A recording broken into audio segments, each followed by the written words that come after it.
Welcome to Midnight Casebook, where every shadow hides a secret and every mystery begs to be solved. Tonight, we unravel the chilling tale of Father Brown and the Pew, where no one prayed, a fan-made story paying homage to the brilliance of G.K. Chesterton's legendary detective. We'd love to have you along for this enigmatic journey. Drop a comment to let us know where you're watching from, share your theories, and if you spot any inconsistencies, don't hesitate to call them out. Your keen eyes and sharp minds help us craft even more captivating mysteries in the future. Chapter 1. Whispers echoed beneath that pew. They found the boy's teeth scattered beneath the old church pew, but not his tongue, as if someone needed him to stay quiet, even in death. The parishioners of St. Callistus had gathered for morning mass, shuffling into the cold stone nave beneath a ceiling that had absorbed too many centuries of silence. The church bells rang with a sound that did not comfort. It bled through the air like a wound reopening. Among the faithful was Father Brown, a small, unassuming figure in a moth-worn cassock, staring not at the altar, but at the seventh pew from the front on the left side, where no one ever sat, not because of superstition, but because it always smelled faintly of burned wood and something fouler, something that curled behind the eyes when you tried to name it. That morning, a scream shattered the liturgy, just as the priest raised the host. It came from Mrs. Doyle, the cleaning woman who had dropped her broom behind that same pew. When they reached her, her face was frozen, not in horror, but confusion, as if her mind could not accept what her eyes had seen. In the dust beneath the pew, perfectly arranged, were 16 human teeth in a neat semicircle, pearly white and bloodless. No one had gone missing, no body had been found, and yet the air was heavy, leaden with something unfinished. Father Brown knelt quietly by the pew while the others stood back in dreadful murmur. His fingers brushed the cold stone, his eyes scanning the grooves in the wood. "Whoever left these behind," he said softly, "wanted us to believe something, but not the truth. The bishop wanted it dismissed. A child's prank, perhaps. But the dentist in the village swore the teeth were real, human, adult. And not just any teeth. They had been carefully extracted, expertly. No chips, no fractures. Done with precision, as if someone had all the time in the world and no concern for pain." Father Brown visited the church alone that night. The air was different after sunset, heavier. The pews whispered when you walked past them, not creaking, but murmuring like wooden mouths. As he approached the seventh pew, he felt it before he saw it, a warmth, almost a breath. He sat in the pew and closed his eyes. "Come then," he said. "If there's something to say it." And something did. A wind swept through the nave, not natural wind, not from the high stained glass windows or the broken slats in the bell tower, but from below. He heard it, soft, wet and halting, a whisper that wasn't words, but still understood.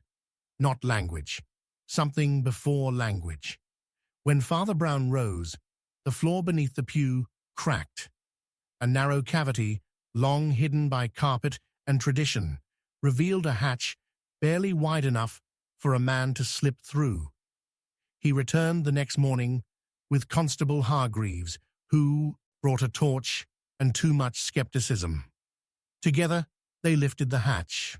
The tunnel below descended into a crypt no one had mentioned in church records. At the bottom, they found what looked like a chapel, but older, pagan, no crosses, only symbols carved into the walls, circles within circles, thorns interlaced with tongues. And at the far end, beneath a stone effigy, of a faceless saint sat a wooden chair.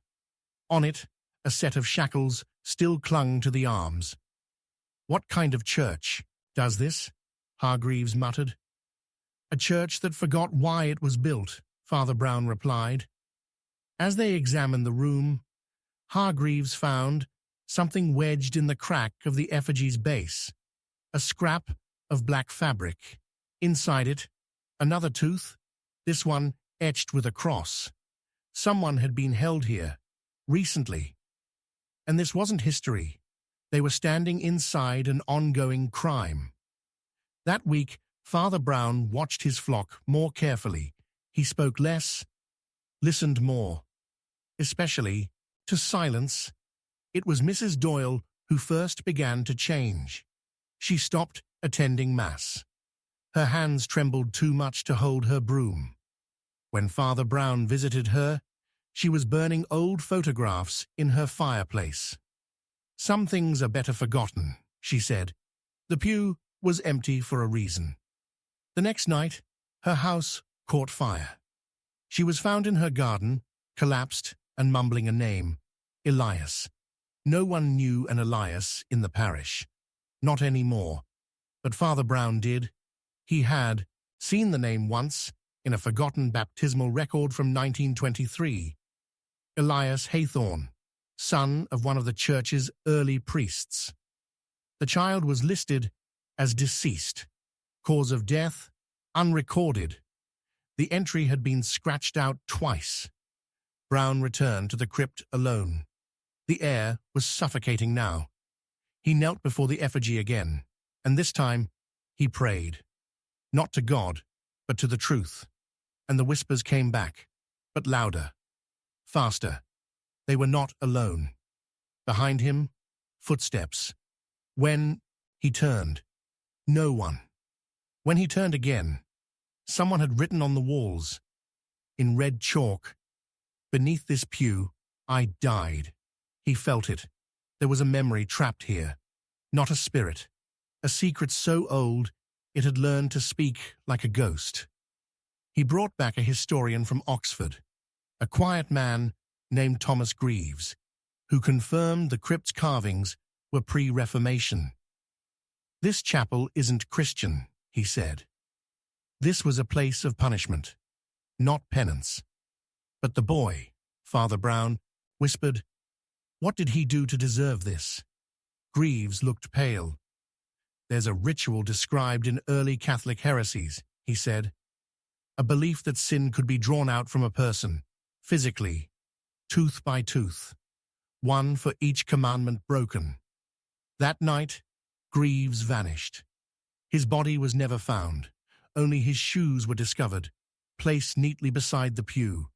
Father Brown no longer trusted anything, not even his memory, because one night, sitting in the pew, he remembered something that never happened, or maybe had. A boy with black eyes staring up from the hatch, and a voice whispering, "You were here once. You watched." He went to the bishop, who denied all knowledge. But the bishop's hand trembled as he blessed him, and as Father Brown left, he saw it. Behind the bishop's desk, hidden beneath a cloth, an old ledger, open to 1923. The name, Elias Haythorne, circled in red, the same handwriting as the wall. Father Brown asked him, "Who built that pew?" The bishop replied, "No one builds a pew like that. It grows." Days later, another set of teeth was found. This time, belonging to a living man, Peter Longhurst, the church's organist. He could no longer speak. He pointed at the pew with bloodied fingers. They took him to the hospital. But that night, he vanished too. Now, the seventh pew remains empty. Father Brown placed a sign on it. Reserved. No one argues. And every night, he returns to that church alone. Not to pray, but to listen, because the whispers have grown louder. And one night soon, they will not whisper. They will scream. Father Brown has stopped asking who killed Elias Haythorne, because now he wonders who keeps him dead. And more terrifying than that, what happens when he comes back? Someone asked Father Brown if he knows the truth.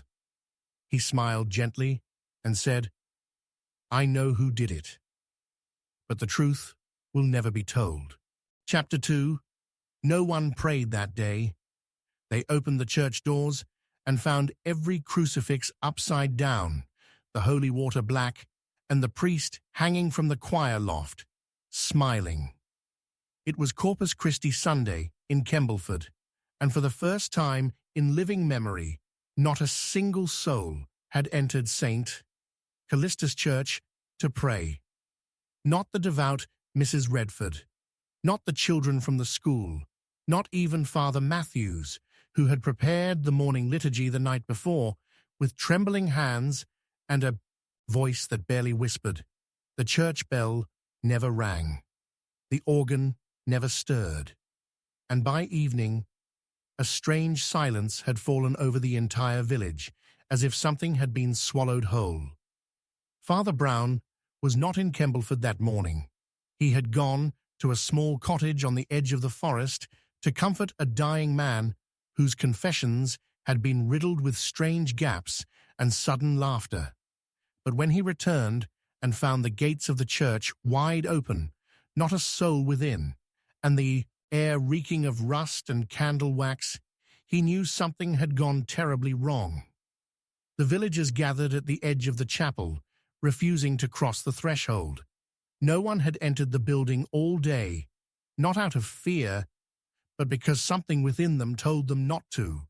One man claimed his legs froze mid-step when he tried.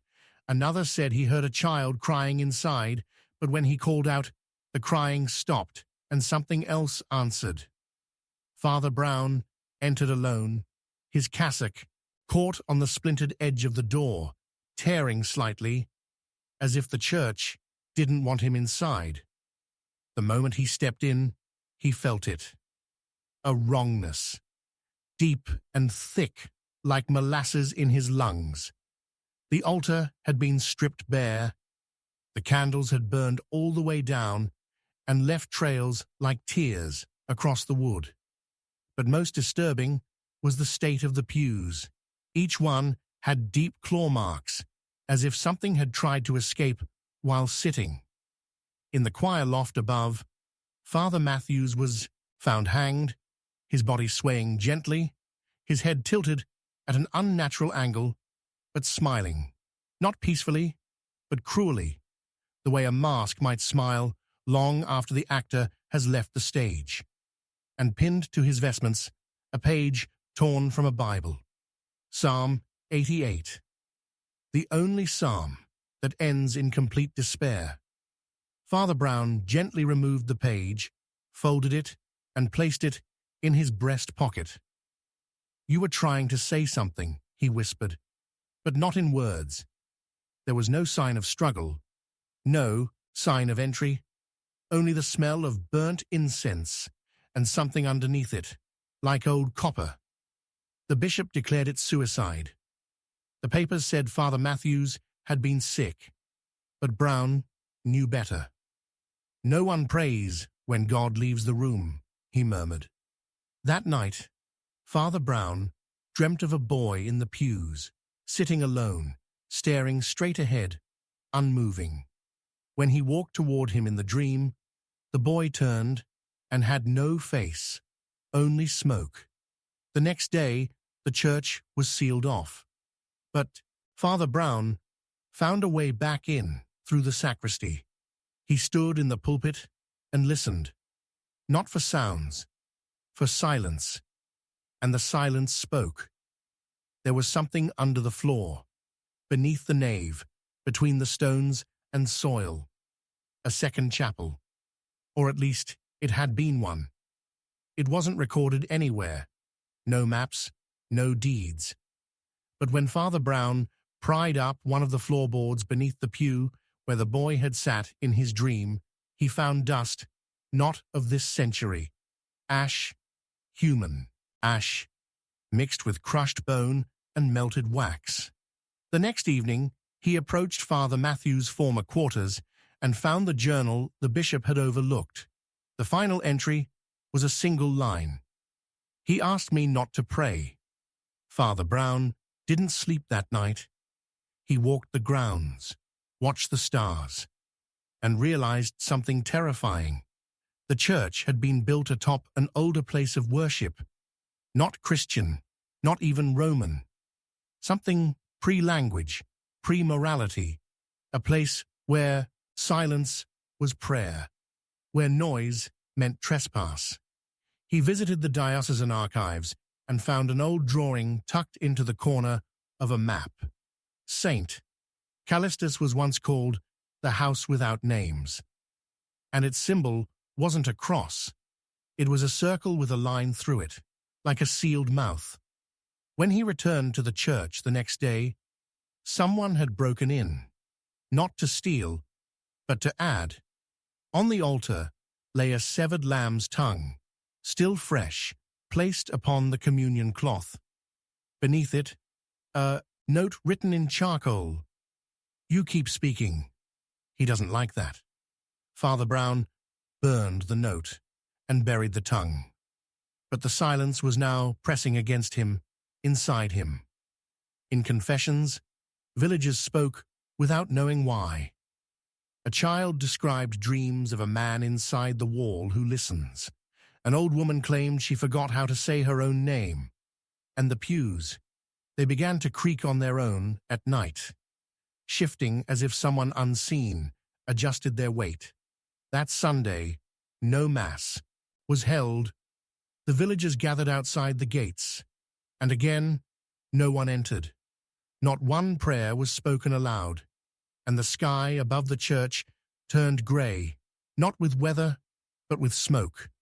There was no fire, but the scent was real. The feeling was real.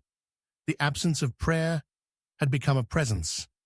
Father Brown sat in the empty nave, alone, and he whispered a single word. "Why?" And for the first time, the silence replied, but not in sound, in pain. His chest convulsed, a pressure behind his eyes. And in the shadowed arch behind the altar, he saw it, a figure, cloaked in soot and lightless robes, unmoving. Not a man, not a ghost, but a consequence. The next morning, the pew where he had sat was scorched. He told no one, but he returned again that night, and again, and again, until one evening he found the crucifix upright again, the holy water clear, the choir loft empty, the church peaceful. But it wasn't a blessing. It was a warning. That night, a letter arrived at the presbytery. No stamp, no signature, just 6 words on old parchment. He accepted your silence. For now. Father Brown folded the letter and placed it beside Psalm 88. He knew then what he had never dared consider. This wasn't a haunting. This was a transaction. The church had been bought long ago by something that does not need worship, only quiet. And Father Matthews, in the end, had not hanged himself. He had obeyed. Now, Father Brown says Mass without a sermon. He lights no candles after dusk, and every Sunday he watches the pews carefully, because one day someone will pray again. And when they do, whatever listens beneath the floor will answer. They ask Father Brown if the church is safe. He only smiles and says, "It depends who you're praying to." Chapter 3. The pew held dead silence. She had been missing for 9 days before anyone realized she had never left the church. Her body found upright, perfectly seated in the 3rd pew, her mouth sewn shut with rosary beads. They said Margaret Calloway came to every morning Mass, always alone, always first to kneel, last to leave. She sang softly, never too loud, never too proud, and when the village forgot to pray, she remembered. But on the 10th day, When Father Brown stepped into St. Callistus before sunrise, he felt it instantly. Not the presence of God, nor the stillness of peace, but a kind of pause in the air, as if something had just finished whispering and now waited to hear if it had been believed. That was when he saw her, Margaret, not collapsed, not twisted in pain, but seated, just like always, in the third pew from the front, her eyes closed, her hands folded, and her back perfectly straight. At first, he thought she was praying.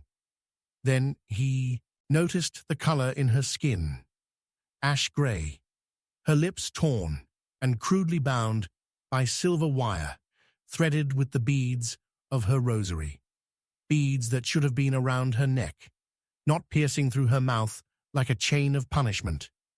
There was no blood, no sign of a struggle, no sound, not even a breath, only silence, a silence that refused to move, that held the pew in place, that would not let go of the moment it had taken.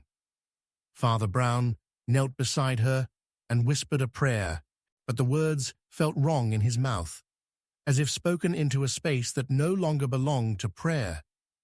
He reached out to touch her hand and felt something strange. It wasn't cold like death. It was warm, recently warm, as if her soul had left not hours ago, but minutes, as if something else had taken her place before her skin had cooled. No one had reported her missing. No one thought to. She had no family left. The doctor said, heart failure, natural causes, and the wires. A form of post-mortem rigor, he said nervously, not meeting Brown's eyes. Possibly self-inflicted. Unstable women sometimes.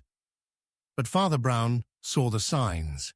The beads were blessed, each one once anointed in oil. He recognized them. He had blessed them himself years ago. Margaret kept them like a relic. For her to defile them like this? Impossible. Unless it wasn't her who placed them there. In the days that followed, no one sat in the third pew. Not out of superstition, not even out of respect, but because it felt wrong. Like sitting in someone else's grave, a grave that was still breathing. Then the choir boy vanished. No sound, no note. His robe left on the rail.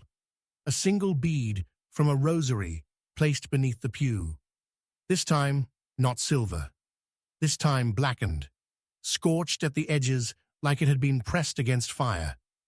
Father Brown knew something was being staged. Not just a murder, not just a message, but a ritual.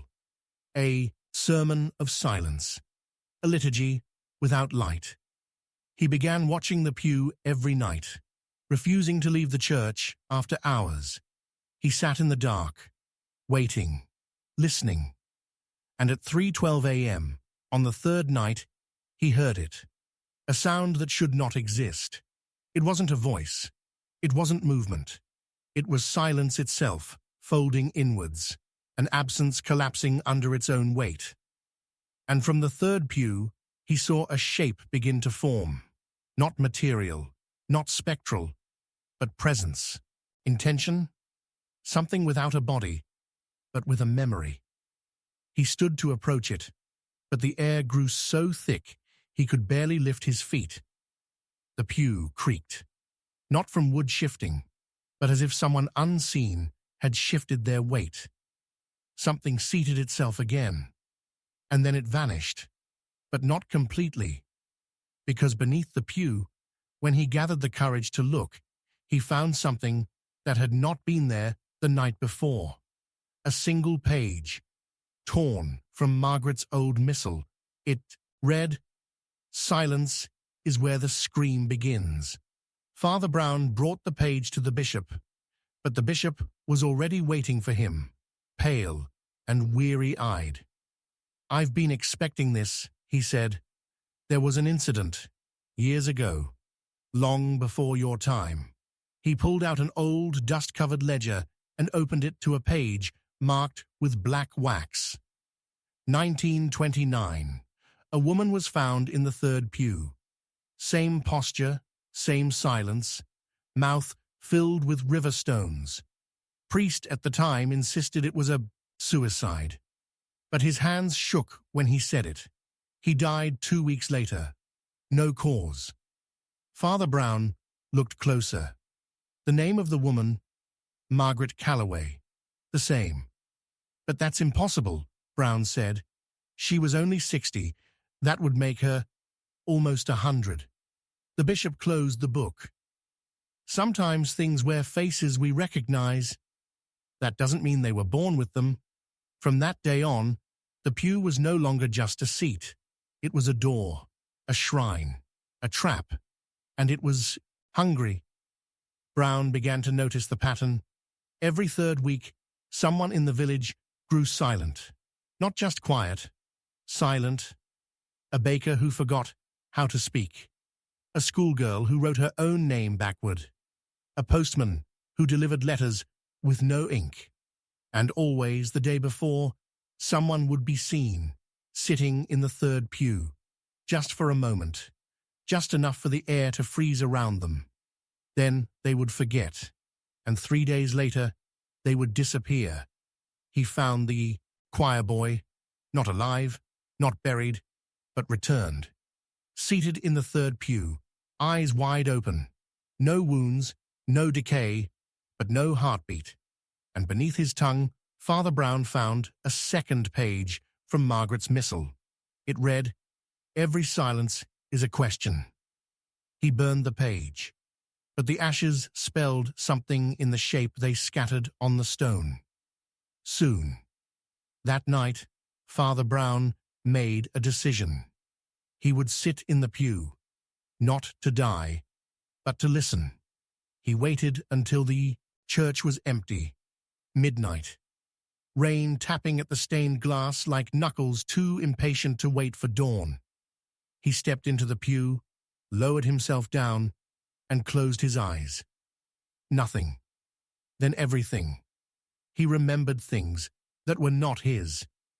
A child crying in the crypt beneath the nave. A scream cut short by a hand too old to belong to flesh. A priest whispering his final breath into a cup that should never have held wine. And then Margaret. Her real face. Twisted, ancient, cracked, a mask over a void. "You listened," a voice said inside his head. "Now we speak." He awoke 3 hours later, bleeding from his ears, but alive. In his hand, clenched without his knowing, was the third page of the missal. "You may leave, for now." Father Brown hasn't spoken about that night. Not in confession, not in letters, but every Sunday the pew remains empty. And when visitors come, they are gently guided to sit elsewhere.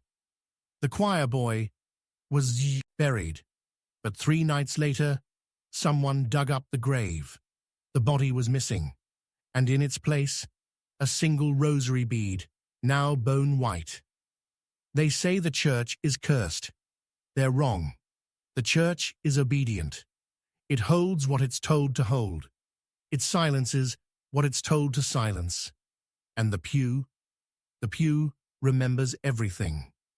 Father Brown was asked by a reporter if he believed the church had seen evil. He looked toward the third pew and said, "No." Evil sat there. Chapter 4. Father Brown found blood. There should never have been blood beneath the statue of the Virgin Mary, especially not blood that dripped upward. It was just before sunrise when Father Brown entered the church. The pews were empty, the air unusually cold, and the silence far too aware of itself. There had been no service the day before, no parishioners, no choir, no prayers, only the sound of wind scratching at the stained glass, as if something outside desperately wanted to be let in, or something inside wanted out. The statue stood at the far end of the nave, its marble face unblinking, arms open in a gesture of mercy. But what Father Brown saw as he approached it made his legs stiffen beneath him.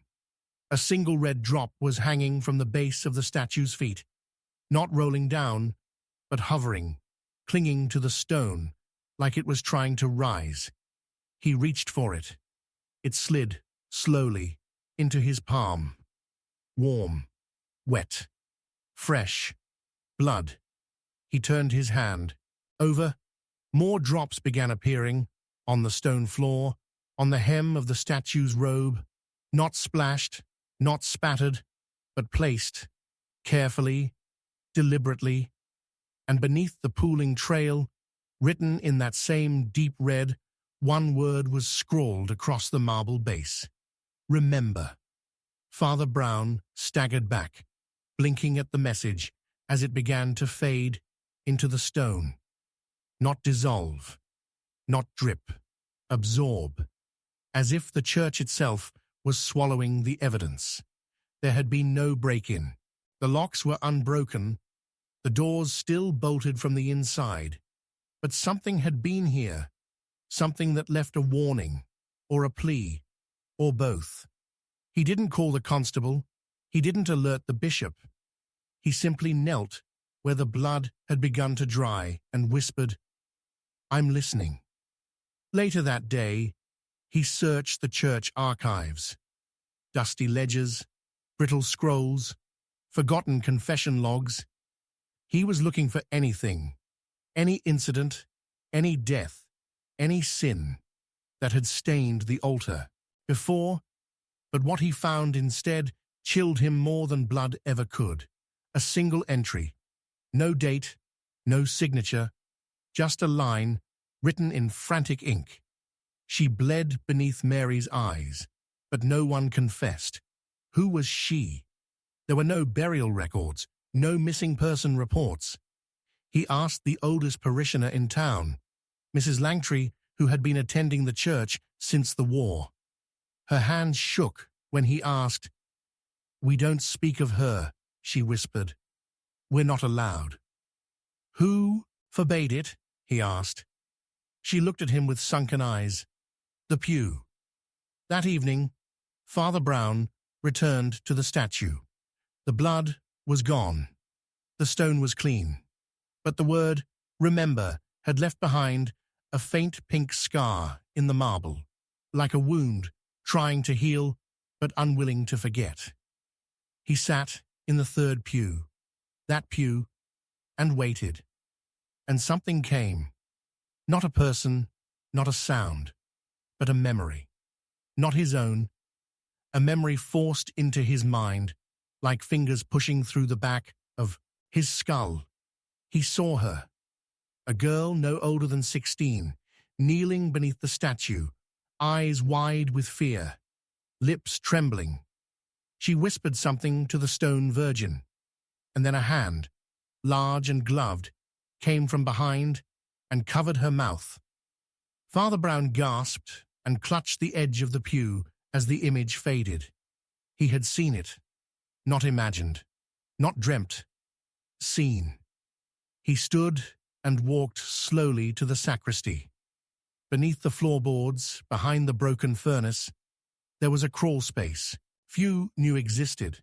He had found it once before when chasing a missing communion chalice. But now, as he lowered himself down, he noticed something new. A nail driven into the beam. Attached to it, a locket.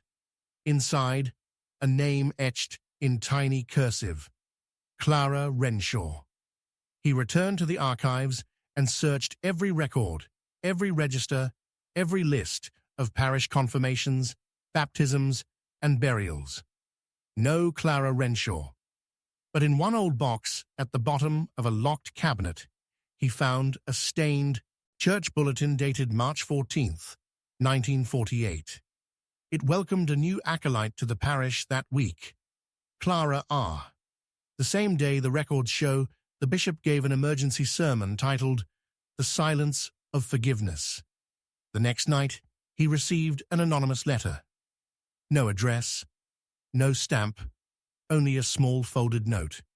She screamed until she couldn't. The pew remembers. Ask it again. So he did. He sat in the pew at midnight, surrounded by darkness, facing the statue that had wept blood, and he asked aloud, "What happened to Clara?" The candle above the altar blew out, and for 3 seconds the church sounded like it was breathing. Then silence again. But it wasn't empty, it was waiting. He left the church and went to the rectory. Slept little, dreamt of a girl with her tongue sewn shut, of an old priest smiling behind her, of blood dripping not from wounds, but from guilt.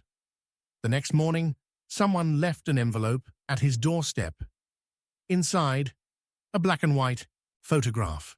A group of priests, one girl, all smiling, Clara, standing in front of the statue, her hand held tightly by the priest beside her, too tightly. Her smile, wrong, not sad, not scared, trapped, and behind her, in the background, the third pew, empty. He showed the photo to the bishop. The bishop paled. "That's Father Henley," he said. "Died decades ago. Heart attack." "Was he buried here?" Brown asked. The bishop hesitated. "No. Denied burial. Something happened. Something covered up." That night, Father Brown returned to the church and lit a single candle beneath the statue. He placed the photograph on the floor, and for the first time in 70 years, the third pew creaked. He turned. There she was, not in flesh, but in shadow. A silhouette sitting quietly, back straight, eyes hollow, and in her lap, blood, pouring, endless, flowing up from nowhere. He stepped forward. The blood spread, not touching him, avoiding him, flowing around his shoes like he wasn't allowed to step in it. Then he heard her whisper, not from her mouth, from the statue. "They made me forget. But you remember." The blood vanished. The pew empty again.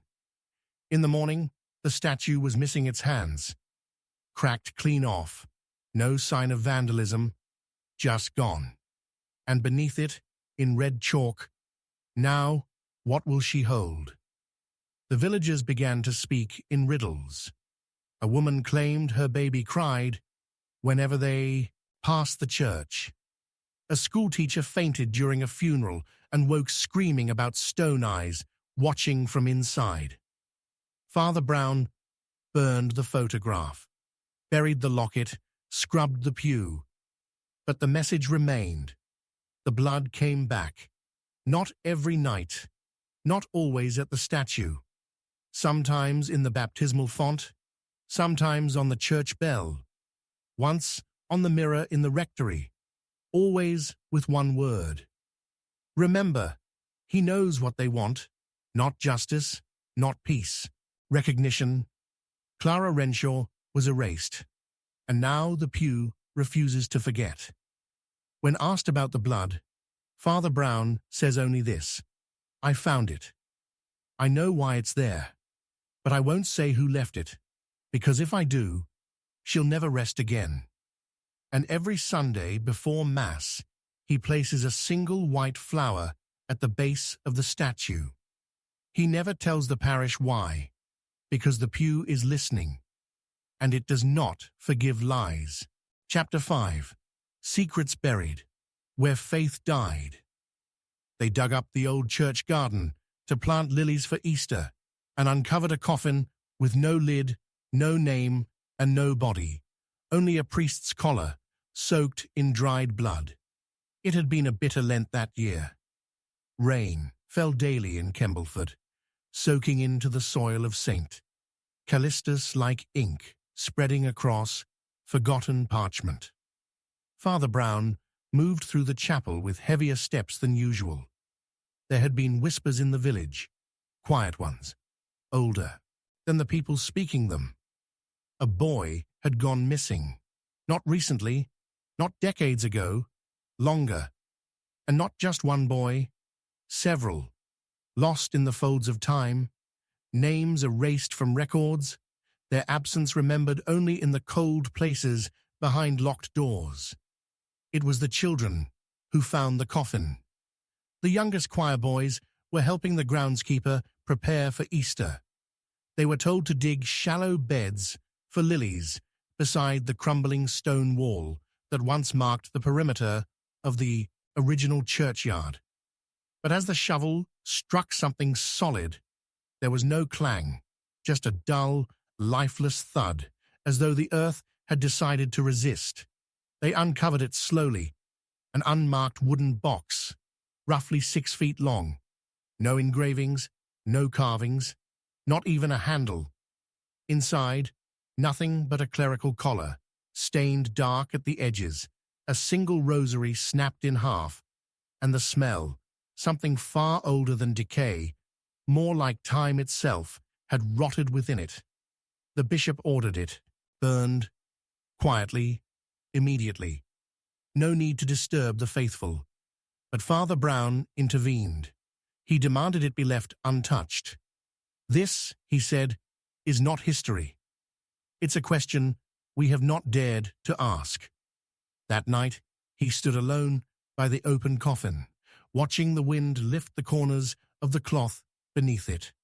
There were no initials, no symbols, but the rosary beads, each one carved with a number.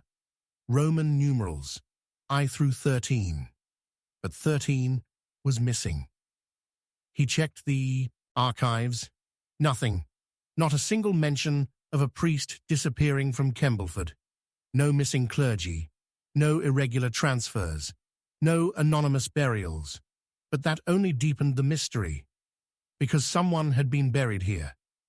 Someone the church wanted erased. And something had been left behind. The next morning, the lilies planted in that patch withered. Not all at once, but one by one. Each flower bending, collapsing, drying up like it had inhaled something toxic. Father Brown collected the remains of the rosary and placed them in a locked drawer beside his bed. But that night, he woke to find the drawer open. Not broken, just open, and the rosary fully intact. 'Tis an harum bead bivan. But the 13th bead wasn't the same. It was cold, heavier than the rest, and when he held it between his fingers, he heard something, not out loud, not in the room, but in his mind. A voice, whispering. He confessed to the wrong God. He dropped the rosary. But the whisper stayed. It followed him through the week. During Mass, he would glance toward the empty pews and feel a presence watching. During confessions, he began to smell the garden soil, rich, thick, full of secrets. Then came the photograph, slipped beneath his door. Yellowed with age, water-damaged but clear enough. A group of altar boys, all smiling, all facing the camera, and behind them, standing in shadow, a man in clerical robes. No face, just darkness where a head should be. Father Brown took the photo to the bishop. The bishop denied knowing any of the boys, but when Brown pressed, the bishop grew agitated. Some things are better left buried, he said. That was the whole point. That night, the bishop left town, without notice, without farewell, and Father Brown returned to the garden. He took a spade, began digging deeper, past the first layer of soil, past the roots, past the coffin, until he found the second box, smaller, metal, locked. He pried it open. Inside were letters, dozens of them, all addressed to Father Elric. None of them sent.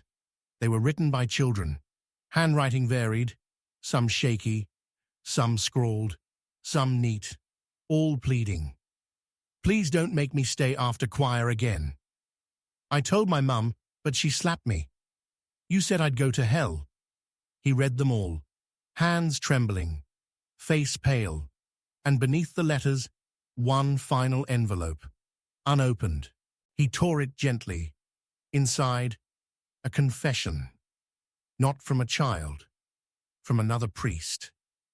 "I buried him where no faith would dare to bloom. I couldn't stand what he'd done. I thought the earth would swallow it, but it didn't. It fed on it." That was the moment Father Brown understood. The garden was cursed not by God, but by man. The silence, the rot, the smell, it wasn't supernatural. It was psychological, spiritual. It was guilt made physical, the weight of secrets buried in holy soil. And now they were pushing back. That Sunday, the pews groaned, not from bodies, but from memory. A woman fainted during Mass. A child screamed when he touched the 13th rosary bead during communion. And then the voice returned, this time out loud, echoing from the back of the church. 3 words.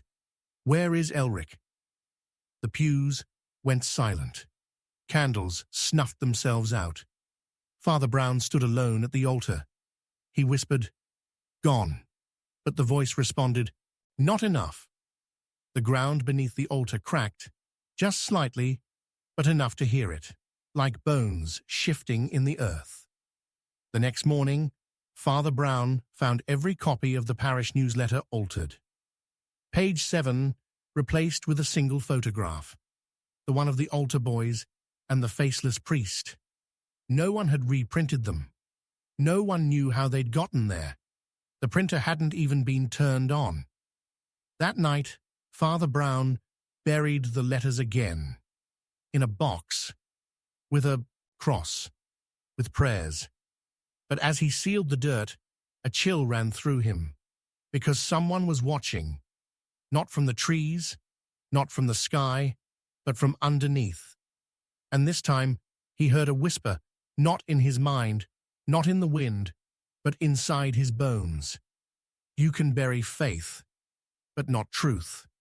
The next day, he locked the church, cancelled all services, told the parishioners there had been a break-in, that the altar needed repairs. They believed him, because no one wanted to know what he had found, and he never told them. He simply stood in the garden each morning, waiting, praying, listening, because the soil still moves, and the rosary bead still pulses cold. And every night, as he lies awake, the question comes again. Where is Elric? And Father Brown, exhausted, whispering into the shadows, finally answers, I know who did it. But the truth will never be told. Chapter 6. The Prayer That Never Happened. They found her on her knees at the altar, palms pressed together, mouth frozen mid-plea, but every word had been ripped from her throat before it could become a prayer. The woman's name was Evelyn Shaw. She wasn't a member of the parish. She didn't live in Kembleford. She had arrived the night before, by train, carrying nothing but a black handbag, a torn photograph, and a note scrawled in frantic pen. He listens between the Amen and the silence. She had checked into the village inn, asked for directions to St. Callistus, and walked the mile up the hill, in the rain. She never returned.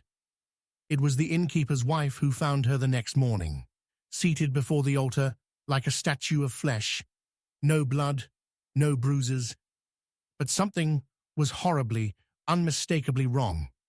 Her hands were clutched in rigid supplication, her eyes wide open, lips parted, and yet not a sound, not even breath.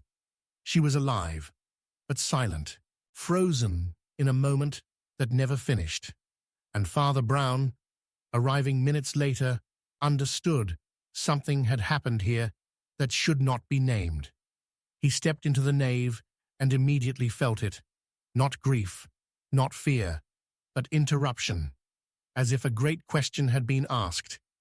and the answer had been stolen from the air before it could take form.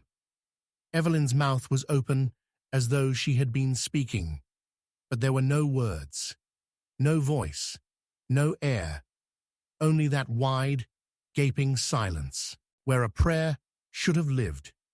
He leaned in. "What were you trying to say?" he whispered, and that's when he heard it. Not from her, from the walls. A breath, inhale, pause, nothing, as if something had leaned in to listen and hadn't yet exhaled. The police came, but found nothing. No ID, no signs of assault. She was taken to the hospital. Still frozen, still conscious, eyes tracking everything, but never blinking, never speaking, just locked in. That one unspoken moment. Father Brown kept the photograph she'd left behind. It showed the interior of a church, but not Saint Callistus. Something older, cracked pillars, no altar. Instead, a chair placed beneath a collapsed stained glass window, and behind it, scrawled on the wall in what looked like ash, "What dies if no one listens?" He brought the photograph to the bishop. The bishop didn't even glance at it. "Don't show that to anyone else," he said. "It's not meant for you." That night, someone broke into the sacristy, not to steal, but to return. Evelyn's black handbag was found on Father Brown's desk. Inside it, a church bulletin from 1911. The name of the parish had been crossed out. Below it, a single note. "I came to stop the prayer." Father Brown searched every record, every archived document, even whispered questions into the confessional box when no one was around. And slowly, something surfaced. There had once been another church on the hill before St. Callistus was built, a temporary chapel, demolished, forgotten, because of an event no one wanted to remember. They called it the Day of the Hollow Mass. No prayers, no sermon, just 23 parishioners who walked in and never came out the same. The report had been buried, the building torn down, but the land had never been reconsecrated, and that's where Evelyn had gone, not to pray, but to prevent a prayer from being repeated. Father Brown drove to the overgrown site. Nothing but weeds and stone fragments remained, but he recognized the chair from the photograph, half buried, blackened by fire, facing nothing. He brushed the soil around its legs and found something cold.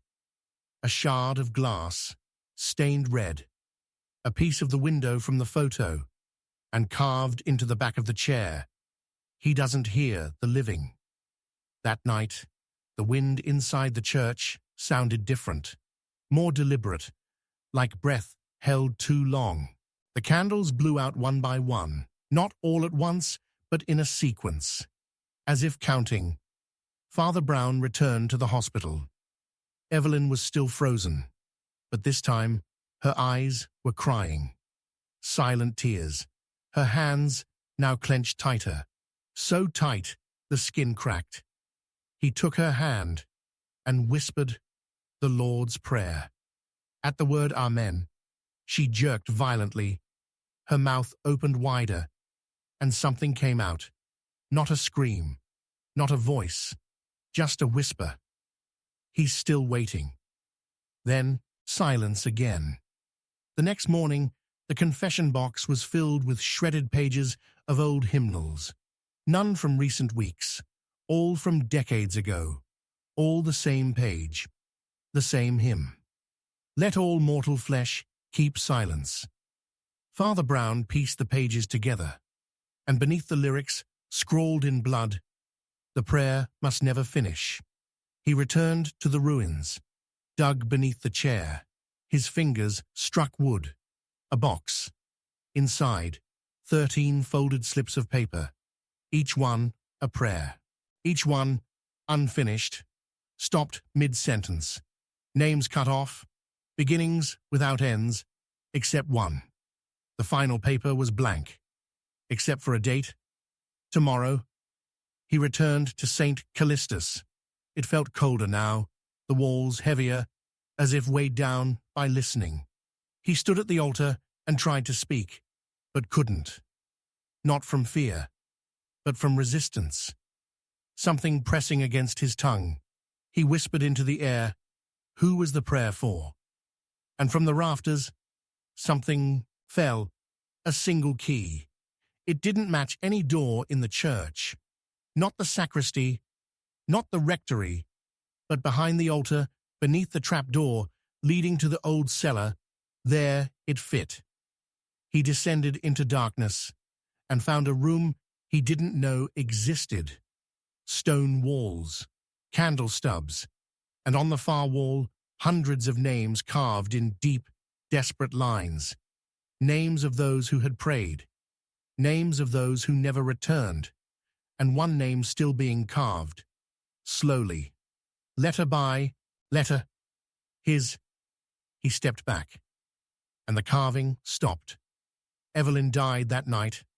No cause, no struggle, just silence. And in her hand, clenched so tightly it broke skin, one of the 13 slips of paper, the one with tomorrow's date, still blank. Father Brown gave no homily that Sunday. He lit no candles. He sang no hymns. Because now he knew the truth. The prayer had never happened. Because it must never happen. Not a prayer to God, but to something that waits in the silence between words. Something that listens when we don't mean to be heard. And every time someone finishes that prayer, someone else is silenced forever. He told no one, but he burned every copy of the hymn. And every night, before he sleeps, he whispers a single sentence into the void. I know who prayed, but the truth will never be told.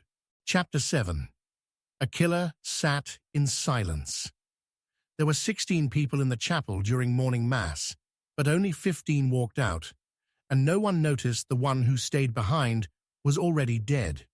It was the stillness that gave him away.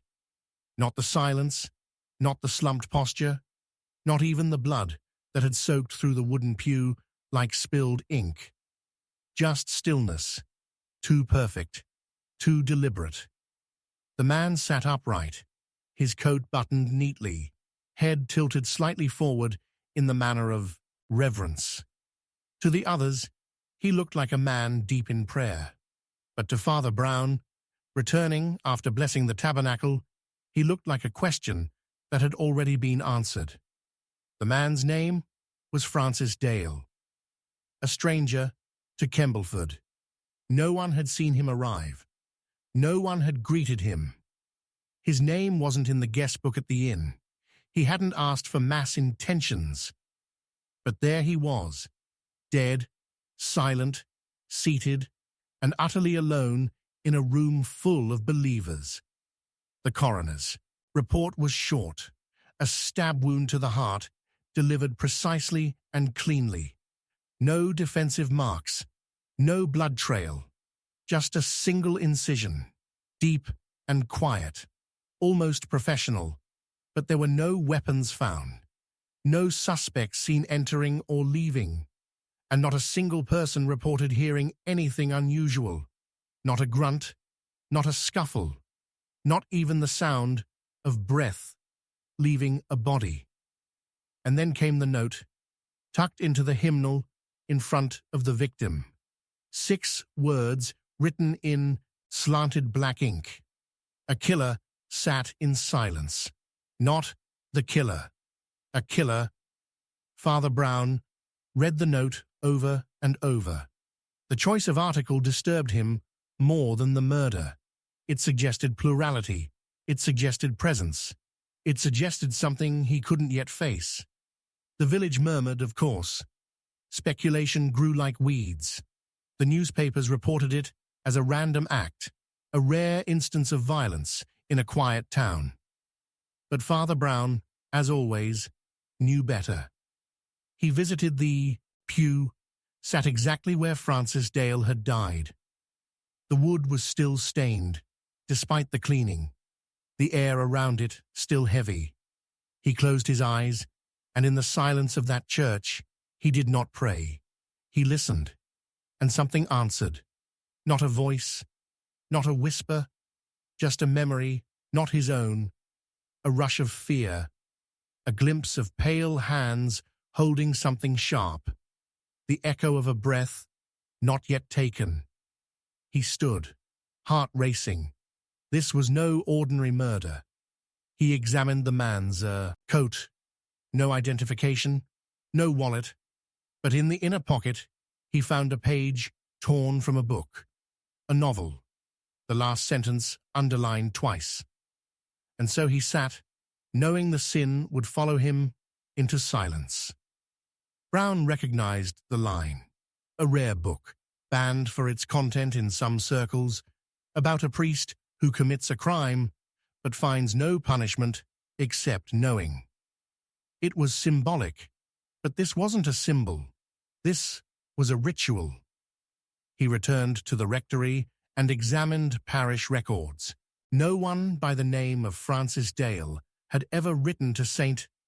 Callistus, but something else emerged, an old ledger from 30 years ago, detailing a closed-door investigation.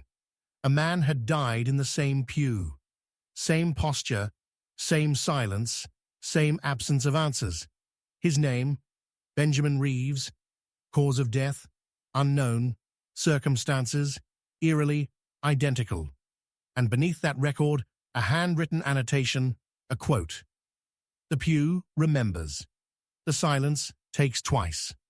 Father Brown now understood. This pew was not just a place of prayer, it was a stage, a trap, and someone had decided to set the scene again. He took the note. A killer sat in silence and examined the handwriting. It didn't match any staff, but the shape of the letters was familiar, not because of the words, but because he had seen them before, in the margins of an old Bible kept in the presbytery, a copy that had belonged to Father Gareth Mallon. Mallon had vanished 5 years ago, left, without explanation. No note, no destination. His Bible was all that remained, and in its pages, beside passages about judgment and silence, were phrases written in that same ink, that same hand. One line stood out. The only place safe from judgment is where no one dares to speak. Father Brown reopened the case. He asked questions no one wanted asked, and slowly the secrets began to slip from their hiding places. Francis Dale had changed his name. Formerly Thomas Redding, once a seminarian, expelled under suspicion of misconduct in London, disappeared afterward, re-emerged now under a false identity, and died in the pew where Benjamin Reeves had once been found, another man accused but never proven guilty. Both men. Same pew, same silence, same end. Not coincidence, punishment, but by whom? That night, Father Brown sat in the pew again, and in the dark he felt it, not presence, but absence, not a ghost, but a decision. Someone had chosen this spot, someone had returned, and someone was watching to see if the next prayer would be the right one, or the last one. At dawn, he found the second note, left on the altar, simple, cruel, final. One more must sit. He locked the doors, cancelled services, sat in the third pew and thought, not about guilt, about judgment. Because this killer wasn't seeking revenge. They were performing penance, or perhaps forcing others to. He examined every angle.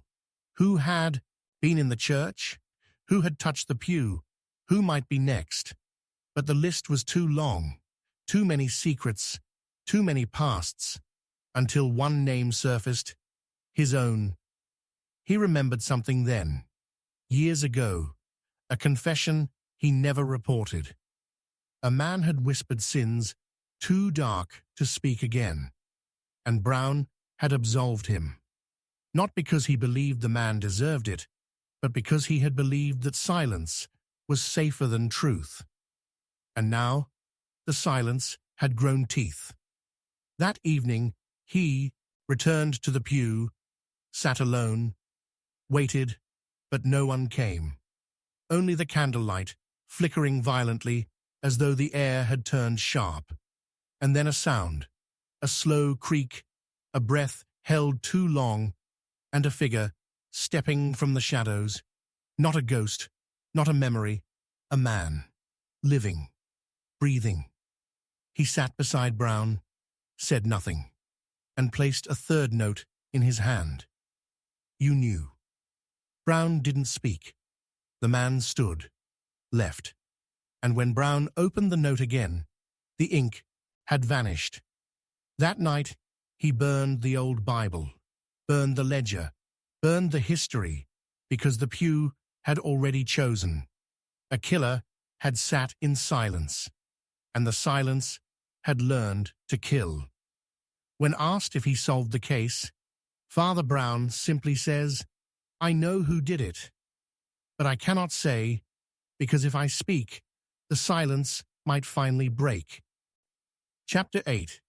What Father Brown Found Kneeling. He thought he was kneeling to pray, but when Father Brown looked down, the marble before him was already stained with blood, shaped like two hands clasped in silent surrender. The chapel was empty, or at least it should have been. It was nearly midnight when Father Brown stepped into the nave, the doors groaning shut behind him like a breath held too long. The candles had been extinguished hours ago, yet the air felt hot, oppressive, thick with something unsaid. The pews stood in solemn rows, shadows stitched between them, like memories too afraid to rest. He had come alone, as he always did on the eve of the martyr's feast, to kneel before the crucifix and speak not as a priest, but as a man afraid he had missed something only silence could reveal. But as he reached the front and dropped to his knees before the altar, his hand slid into something wet, sticky, warm. He looked down and saw it. Not a pool, not a trail, an impression. Blood had soaked into the floor, in the exact shape of two hands, palms together, knuckles pressed with such force that the tile beneath them cracked. Whoever had knelt here had prayed with desperation, or had pretended to pray while dying. And then the smell hit him. Not rot, not iron. Something worse, something older. Fear. He rose to his feet slowly, eyes scanning the darkened sanctuary. But there was no one, only the hum of the rafters above. And then a small click, like a throat trying not to cough. He turned toward the confessional. The curtain was closed. He hadn't locked the church. He moved toward it, slowly, quietly. The curtain shifted, not opened, breathed. He called out. No answer. Only the wind outside pressing against the stained glass, like it wanted to come in, but feared what was already inside. When he reached the booth and pulled back the curtain, it was empty, except for a piece of cloth, soaked in, blood folded into a triangle. He picked it up. Inside, wrapped in the soaked linen, was a small wooden token, the kind given to penitents long ago. On one side, the word forgiven. On the other, scratched so deeply the wood had split. Liar. The token had no dust on it, no wear. It was recent. Someone had left it for him to find, and the blood was still warm. The next morning, the first parishioner to enter the church screamed. One of the statues had been decapitated. St. Sebastian. The arrow in his side had been replaced with a rusted nail.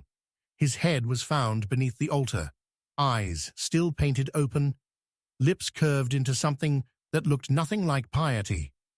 No one had been in the church after Father Brown. No one had the keys. No one had spoken. But someone had knelt there and bled and left a message only a priest would understand. That night, he returned to the church alone. He sat in the front pew, waited, thought, and then, without knowing why, he knelt again. And this time, it wasn't blood beneath him. It was stone, cold, scratched, carved into the marble beneath the place he knelt. "What did you confess that night, Father?" He staggered back. He had confessed nothing. No one had heard his thoughts. No one should have known. But someone had listened. Not God, not a soul, something else. He found an old ledger in the sacristy, dated 1903. It recorded all confessions given during the tenure of Father Elias Hawthorne, a man who had vanished without a trace after his final sermon. Most entries were normal, mundane, sins of the flesh, sins of the mind. Then a final page, torn, scrawled, different ink, different hand. He knelt to pray, but never stood again. His blood was accepted. Mine will not be. I speak, but he listens through me. And now the pews listen too. Father Brown slammed the book shut. There was no Elias Hawthorne in the diocesan records, no burial, no excommunication, nothing. He had been erased. The next Sunday, a woman fainted during communion. When she awoke, she whispered, "He said he heard your lie." No one knew what she meant, but Father Brown did, because he had lied. Years ago, in the confessional, a man came to him trembling, claiming he had taken a life, said it was accidental, that he buried the body in the woods behind the chapel. Father Brown had doubted the truth, thought it delusion, gave absolution. But no one ever found a body. No one ever searched.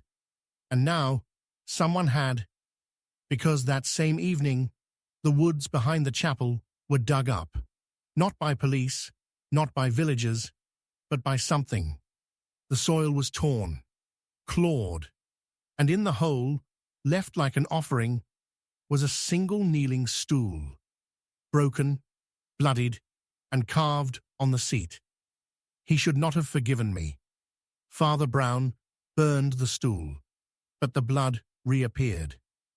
Every time he knelt, it was there, not visible to the eye, but warm, sticky, alive. And every time, the voice inside him grew louder, not spoken, not imagined, just present, waiting. Then one morning, the statue of Christ at the altar had changed. His hands were no longer open. They were folded, kneeling hands, clasped in prayer, pressed in blood. No one believed him. No one saw it. But he did, and the floor beneath his room began to crack. He stopped sleeping. He stopped kneeling. But the church did not forget, because whatever had listened to that false confession had not forgiven it. It had buried it, and now it wanted it back. He sat in the confessional alone that night. No one entered. No one spoke. But on the door, someone knocked, and when he opened it, there was no one there, just a note. What you found kneeling was not yours to forgive. Father Brown locked the church for a week, but the locks clicked open every night. He boarded the doors, but the candles still burned each morning, and the pews groaned, like something had moved in the night, kneeling again and again and again. So now he no longer fights it. He simply kneels. And when he does not pray. He listens, because the blood is there, waiting. And so is the question, what did you find kneeling, Father? And the answer whispered into the dark, will never be spoken aloud, because when asked, he only says, "I know who it was," but the truth will never be told. Chapter 9, Confession, came without a soul. The voice in the confessional confessed to murder, but when Father Brown opened the curtain, there was no one there, and the floor beneath the booth had turned ice cold. It began on a Thursday evening, just as the wind outside St. Callistus had shifted into something bitter and wild. Father Brown had sat alone for most of the afternoon, preparing the week's sermon and quietly noting the odd atmosphere that had settled over the chapel. It wasn't the silence. It was what filled the silence. A pressure, like a question lingering too long without an answer. He had lit a candle beside the confessional, a habit he'd kept since the blackout during Advent. The candle flame flickered sideways all evening. Though there was no draught, at exactly 6 p.m., the bell above the chapel door rang once, not twice, as it always did when someone entered. Just once, as if something had crossed the threshold, but hadn't needed to open the door to do it. Father Brown rose and stepped into the confessional booth, expecting one of the parishioners who had drifted in recently, quiet, troubled souls seeking mercy without names. But what he heard that night would never leave him. The voice was soft, and yet it filled the booth. It didn't echo, didn't waver. "I have killed, and I will kill again." Father Brown blinked. "You have come to confess?" "No, I have come to be heard." The voice didn't come from behind the screen. It came from everywhere. Inside the wood, the stone, the flame outside the curtain. "What is your name?" Father Brown asked. But there was no answer, only breathing, slow, controlled. Like the voice wasn't human, but imitating one. Then came the list. Names, dozens of names, one after another, spoken as if from memory. And some of them, Father Brown recognized: Francis Dale, Evelyn Shaw, Clara Renshaw, names of the lost, names of the dead, names of the damned. He froze. These people have already..." The voice interrupted. "They confessed. I heard them, but none of them left with what they needed." What did they need? The breath stopped. And then, for the first time, the voice cracked. A soul, and the candle outside the booth extinguished. Father Brown flung open the curtain. The other side of the confessional was empty. Completely, not just of people, of warmth, of presence. And beneath the seat, ice, crystalline frost creeping up the legs of the bench, like fingers returning from a grave. He touched the wall and recoiled, freezing cold. The wood was slick with condensation, but not from moisture, from something colder, something older, something watching. That night, he searched the chapel records. Nothing, no scheduled confessions, no entries, but in the margin of one of the old ledgers, he found an ink-stained scribble, dated 1919. It spoke again. Same voice. No body, no soul, no peace. The handwriting belonged to Father Mallory. He died in that same booth. Heart failure, they said. But the page he left behind told another story. A story of a voice that had confessed without guilt, that had named the dead, that had returned 3 nights in a row, and each time the pews grew colder. Father Brown returned the next night. This time he left the curtain open. No one entered, but the booth grew darker, the shadows longer. And then the voice returned. "I was never absolved." Father Brown swallowed. "You seek forgiveness?" "No." The voice seemed closer now. "I seek memory." What are you? And then, for the first time, it answered with something true. I am what remains when you take the soul and leave the sin behind. The flame outside the booth reignited, but the color had changed. It burned black. That night, he locked the chapel, sat alone in the rectory, and waited. But the voice came, again, this time from beneath the floor. It repeated names that hadn't been spoken in years, names from closed caskets, sealed files, whispered rumors, and then a new name, his, not once, 3 times, and with each repetition, the room grew colder.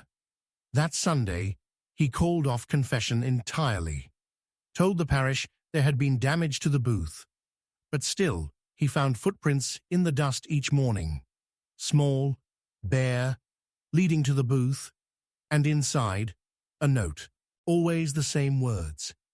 You heard me, you said nothing. He tried to bless the confessional with holy water. It boiled.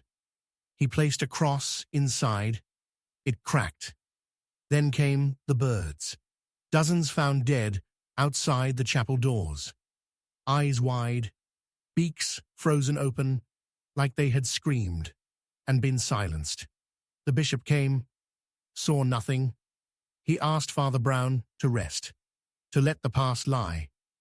But how do you lie to something that knows your silence? Father Brown returned that night, sat in the booth one final time, and asked one question. Whose confession did I fail to hear? The answer came from deep below the floor, a sob, then a single word. Yours. He stood slowly, and beneath his feet, the wood groaned, the grains split, and a face appeared, imprinted beneath the floorboards, not carved, not painted, pressed into the wood from below, eyes closed, mouth open, as if screaming the very last breath of a prayer never finished. He burned the booth the next morning, but the ashes never cooled. They pulsed, like something buried still breathed. Now he hears it nightly, not always in the church, sometimes in the walls, sometimes in dreams. A confession with no soul, a sin with no beginning, a voice that knows and remembers and waits for someone else to kneel, for someone else to listen. When asked if the confessional is safe again, Father Brown only says, I know who confessed. But the truth will never be told. Chapter 10. The Pew That Hid Murder. When the wood was pried open, it wasn't dust or rot they found beneath the pew. It was a decaying hand, curled tightly around a rosary that had been missing for 50 years.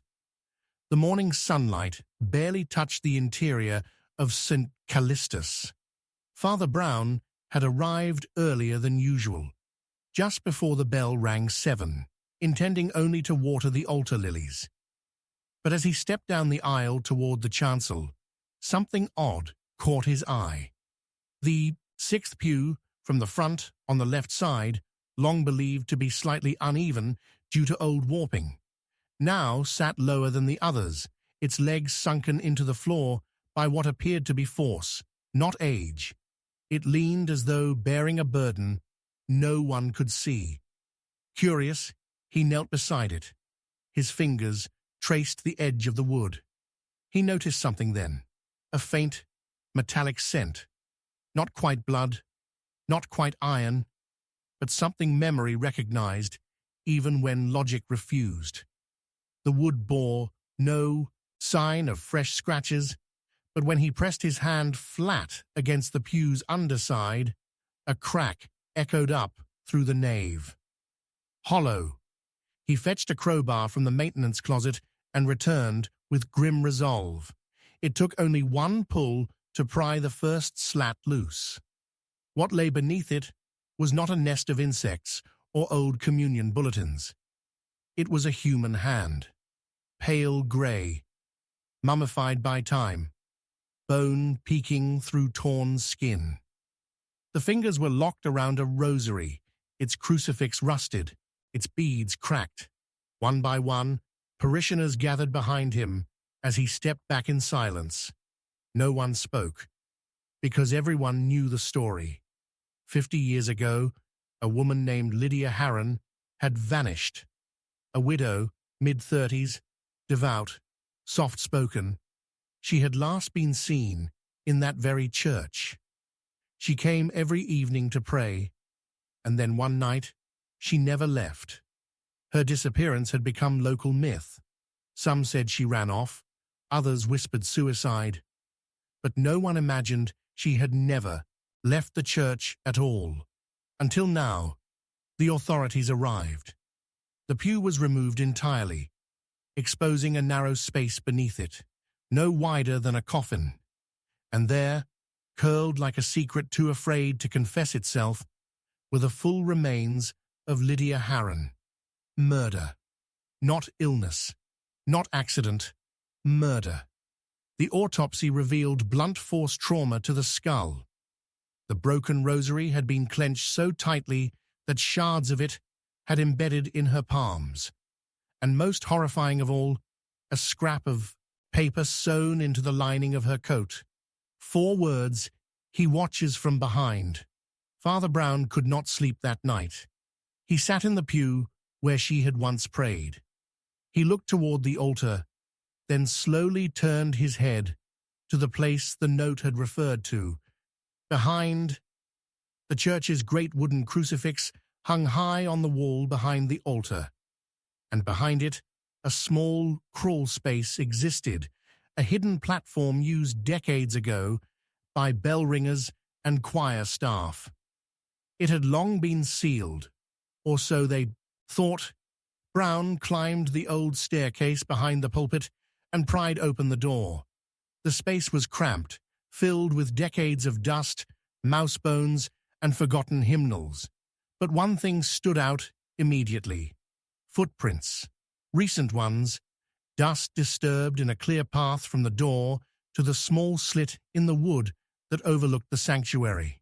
A perfect vantage point to watch the 6th pew from above. And beside the slit, carved into the wood with a dull blade. She saw me. Father. Brown descended, mind reeling. The killer had been there, watching, not just once, repeatedly, over time. But who? And why bury her inside the pew, of all places? Why not outside, beyond the cemetery wall? The next clue came in a confession. A man in his 70s, pale and trembling, walked into the booth and said nothing for a long while. Then softly, "I built that pew." Father Brown leaned forward. "They told me to seal it, said it was just a repair. But when I lifted the lid, she was already in there." "Who told you?" Brown whispered, but the man only wept. His collar was red. The bishop, or one before him? That narrowed it. Father Brown returned to the church ledger. He traced it back 5 decades. And there, beneath a torn page, he saw a faint imprint, erased by time, but not completely gone. A note. She threatened to reveal everything. No explanation, no detail. But next to that line, in a different ink, was a list of donations. Names, numbers. One name stood out. Edmund Bray, a prominent church benefactor in the 1970s. Deceased, but not forgotten. Whispers had long followed Bray. Whispers of visits with young widows. Whispers of favors given to clergy. And among the donation list, scrawled in the bishop's hand, she was going to ruin him. Father Brown closed the book. This wasn't just a murder. This was a decision, a deal. Silence traded for sanctuary, and Lydia Harron had refused. So she had been silenced, and hidden not outside the church, but within it, buried not far from salvation, but beneath the very bench where she had once sought it. A reminder, a warning, and perhaps a penance, because the pew had always creaked, always sat lower, always leaned. It had carried her weight for half a century, and no one noticed. That night, Father Brown lit a candle where the pew had stood. He prayed, not for answers, for accountability. But then something happened. The floor beneath the candle cracked, and a voice, not loud, not spectral, just present, whispered 3 words into the stillness. "You knew him," Father Brown gasped. He did. Edmund Bray had confessed to him once, many years ago, a vague confession, filled with metaphor, fear. "I buried her," he'd said, "in the place where forgiveness sits." At the time, Brown had thought it symbolic, a guilty man unburdening sin with poetic flair. But it hadn't been metaphor, it had been a map. Now he understood. He should have listened more closely. He should have looked beneath the words, beneath the pew, but he hadn't. And so the truth had waited, 50 years, breathing beneath the wood, staring up through the hymns, watching as the congregation passed overhead, until someone finally asked the right question. Now, the church is quiet. The pew is gone. The bones buried with dignity. But every time Father Brown walks that aisle, he feels it, a weight, a presence, like something still kneels there, still watching, still waiting for justice that will never come. When asked about Lydia Harron, he says only, "I know who killed her, but the truth will never be told." Chapter 11. Someone watched from that pew. During the funeral, every head was bowed in grief, except for one, turned sideways, smiling at the coffin from the back pew like it was watching something rise inside. It should have been a quiet service. Margaret Doyle had passed peacefully in her sleep at the age of 86, beloved by nearly all who'd known her. Father Brown had prepared a simple homily, filled with memories and light.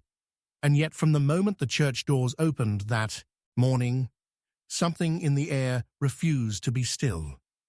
The organ wheezed slightly before each note. The candle flames shivered, though the windows were sealed, and the bells had rung not once, but 3 times, as if the chapel itself wanted to speak. The moment came during the final hymn. Father Brown glanced toward the back of the church, and that's when he saw it. Everyone else had their heads bowed, except one. A man, or what looked like one, sat alone in the last pew, not dressed for mourning, not dressed for anything in particular. Brown couldn't remember seeing him enter. The man's head was turned, not toward the altar, not toward the cross, but directly toward the coffin. And he was smiling, not kindly, not warmly, a slow, knowing smile, the kind of smile a witness gives after watching something terrible. And then he vanished. Father Brown scanned the crowd afterward. No one remembered seeing the man, not the ushers, not the gravediggers, not even Margaret's son, who had sat only 1 row ahead. When Brown went to the back pew, the cushions were cold, but the wood still warm. He knelt beside it and noticed something carved faintly into the frame. Not fresh, but not old either. Letters, crude, like they'd been scratched with a dull key. "I see better from here." That night Brown returned to the church after locking the doors himself. He lit no candles, spoke no prayers, just sat in the same pew where the man had been. At first, nothing, but then shifting. Not footsteps, not wind. The kind of shifting that happens when a memory stirs too close to waking. And then a sound, 3 knocks, soft, behind the confessional, not from it. Behind. He walked slowly, opened the box, empty.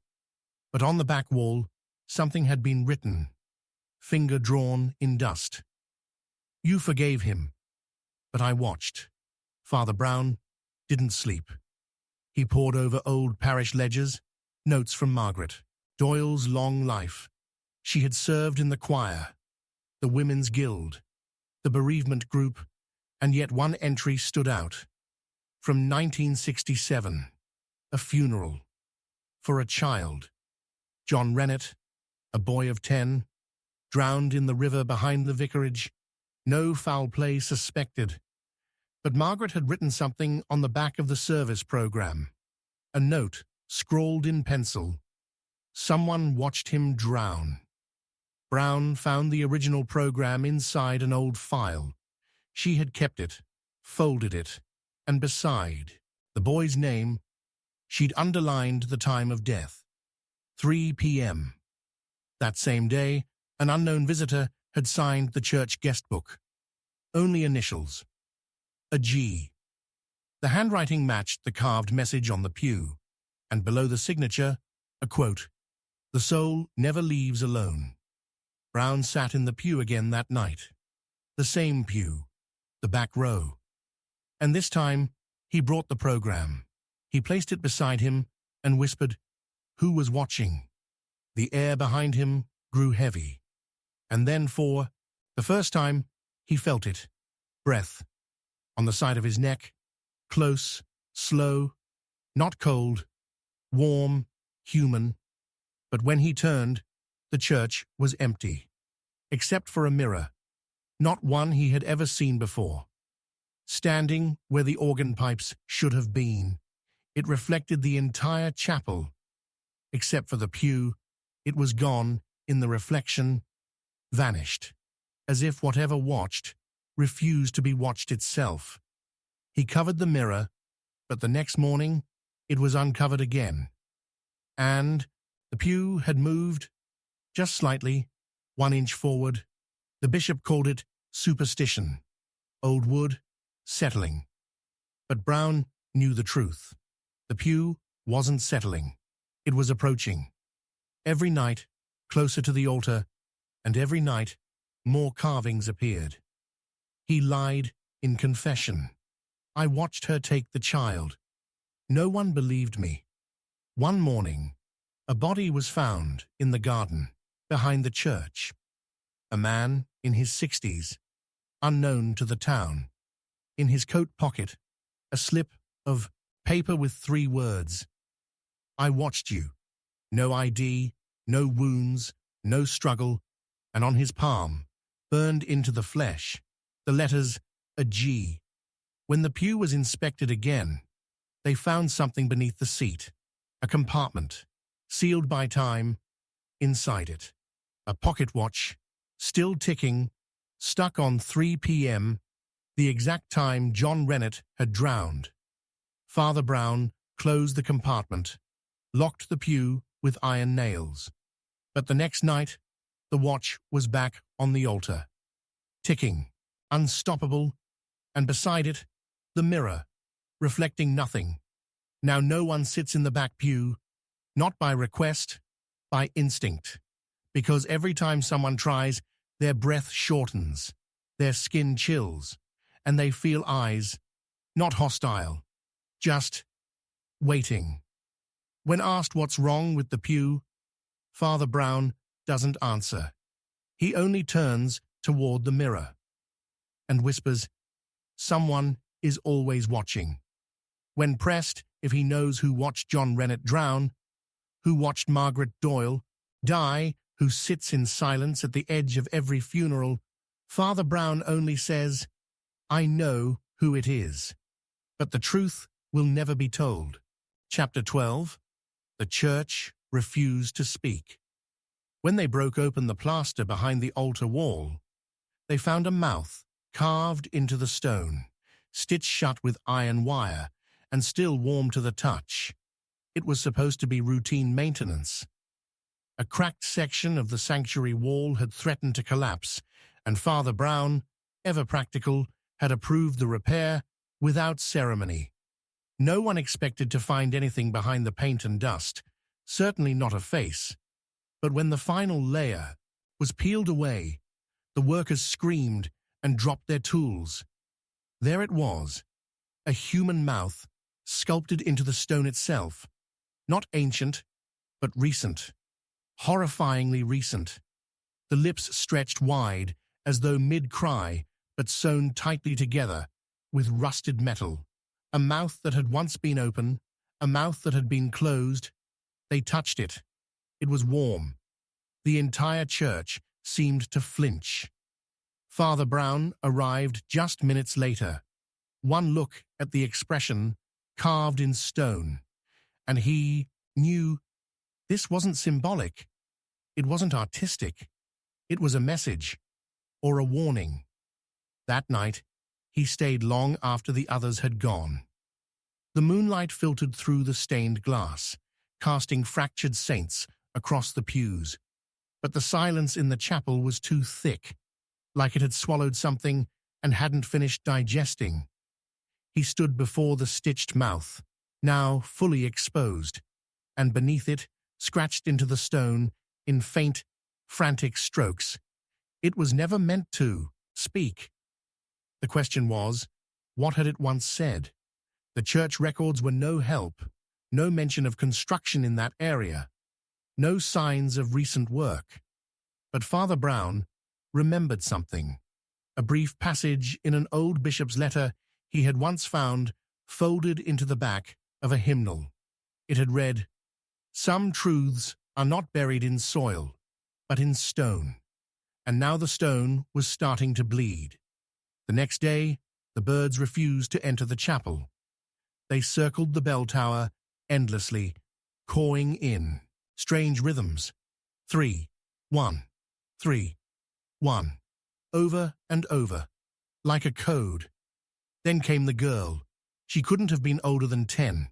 No one knew where she came from.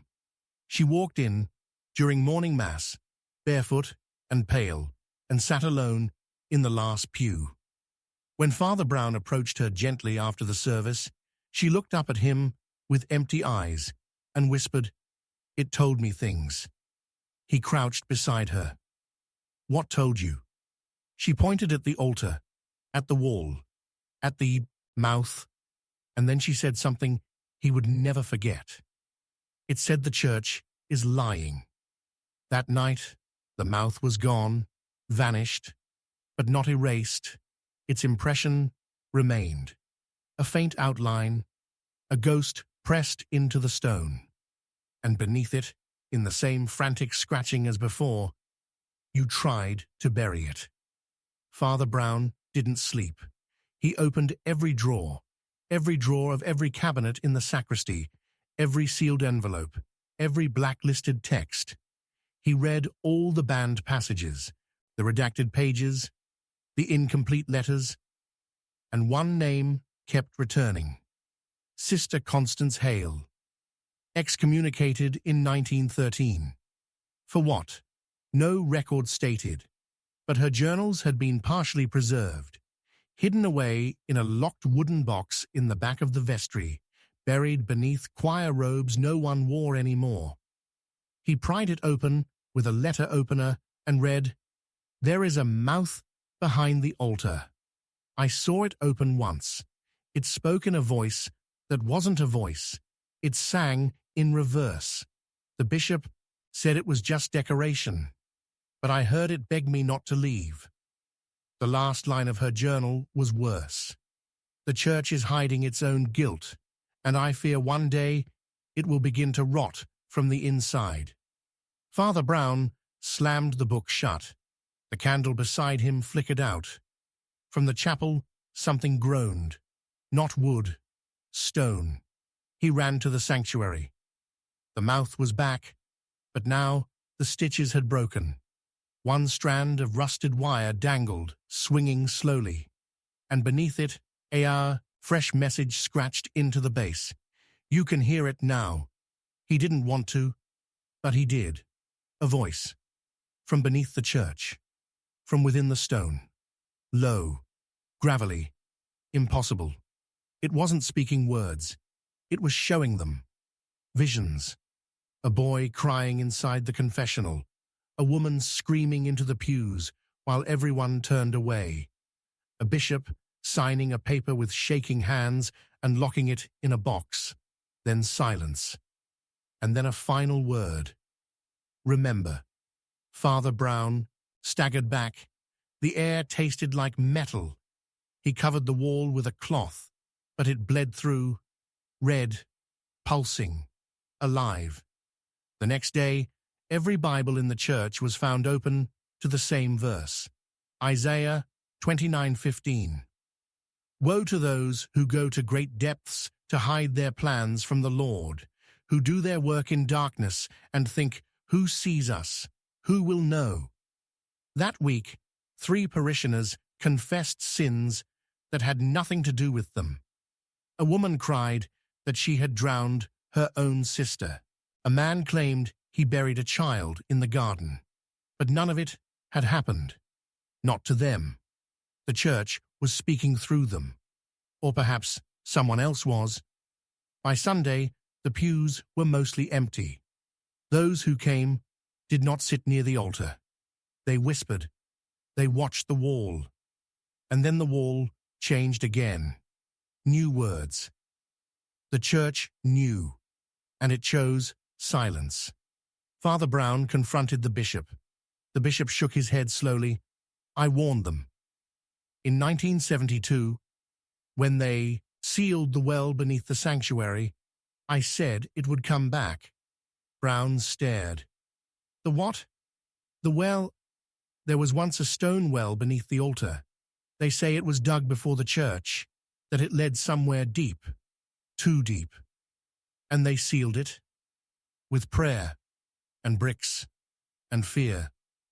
But what was down there? The bishop's eyes went glassy.